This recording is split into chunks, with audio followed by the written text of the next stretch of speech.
आज हमारे साथ सुदीपा जायसवाल हैं NFITU से। सुदीपा जी नमस्कार।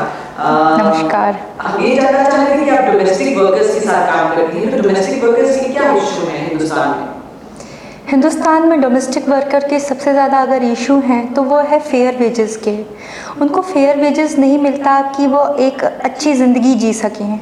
आज की महंगाई के दौर में जिस तरीके से एक मिडिल क्लास फैमिली के लिए भी जीना बहुत स्ट्रगलफुल हो गया है, तो हम क्या एक्सपेक्ट कर सकते हैं एक डोमेस्टिक वर्कर से जो इतना कम वेजेस में काम करते हैं अपनी रोज़ी रोटी चलाने के लिए। उनके लिए रहने के लिए एक अच्छा घर नहीं होता, पक्का मकान नहीं होता, पीने के लिए साफ़ पानी नहीं होता। उनको बहुत तरीके की प्रॉब्लम्स फेस करनी पड़ती है, जैसे कि उनके कम वेजेस होने के कारण उनको 9 से 10 घर, 10 से 12 घर जाना पड़ता है काम करने के लिए। पहले तो वो खुद के घर का काम करती हैं, खाना बनाती हैं, अपने बच्चों के लिए खाना पकाती हैं, और उसी में जब वो थक जाती हैं उसके बाद उनका काम की शुरुआत होती है। वो 10 से 12 जगह जाती हैं, काम करती हैं, कहीं कपड़े धोती हैं, कहीं खाना बनाती हैं, कहीं साफ़ सफाई का काम करती हैं।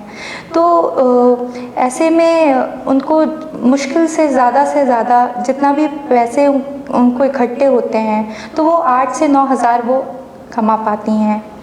तो पॉलिसी मेकर्स को इस ओर ध्यान देना चाहिए कि कम से कम ऐसे कठोर कानून लागू हों जिससे कि वह एक अच्छी ज़िंदगी जी सके। 20-25 हज़ार आजकल बहुत ही एक आम अमाउंट हो गया है।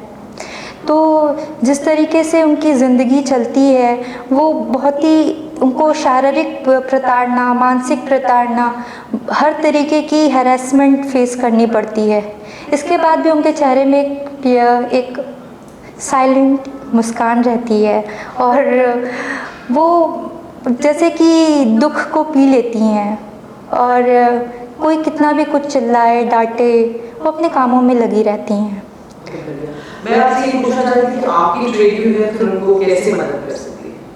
हमारी ट्रेड यूनियन उन्हें ट्रेनिंग दे के मदद कर सकती है, उनको अपने साथ जोड़कर मदद कर सकती है। कुछ लोग जुड़े भी हैं और ये कार्यक्रम जारी है कि हम ज़्यादा से ज़्यादा लोगों को जोड़ें ताकि वह ज़्यादा से ज़्यादा लोग इससे जुड़ें और फ़ायदा लें। जैसे कि जितने भी डोमेस्टिक वर्कर्स हैं, डोमेस्टिक वुमेन्स जो कि घरों में काम करती हैं, उन्हें नहीं पता कि वो ना पढ़ पाती हैं ना लिख पाती हैं।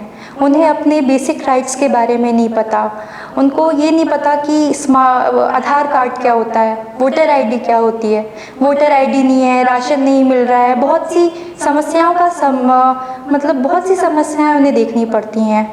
तो हम उनके पास जाते हैं, हम घर घर जाते हैं और उन्हें बताते हैं कि आपकी क्या, हम उनसे पूछते हैं कि आपकी क्या समस्याएं हैं, आप किस तरीके की समस्याओं को फेस कर रहे हैं। फिर हम उन्हें अपने से जोड़ते हैं। हम महीने में एक बार एक मीटिंग लेते हैं, उनकी समस्याएं जानते हैं, और फिर उसके बाद अगर किसी के साथ कोई किसी भी तरीके की प्रताड़ना हो रही है तो फिर जो भी नियोक्ता है उनके पास जाके बात करते हैं।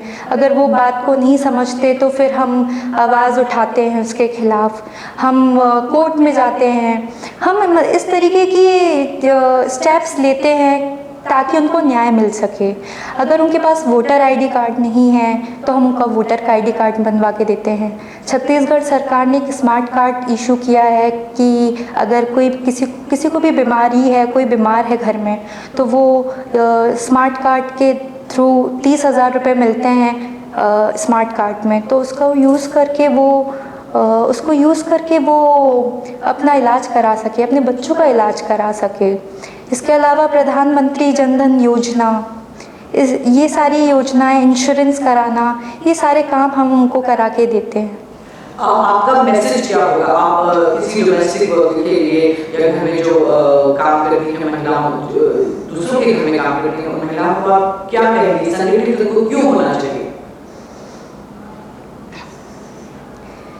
महिलाओं को संगठित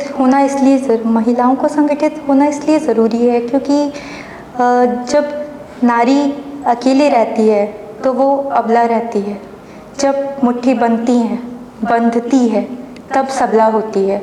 और हमें इस अनऑर्गेनाइज सेक्टर में यूनिटी लाना है तो हमें एक दूसरे को मदद करनी होगी, एक दूसरे के साथ जुड़ना होगा।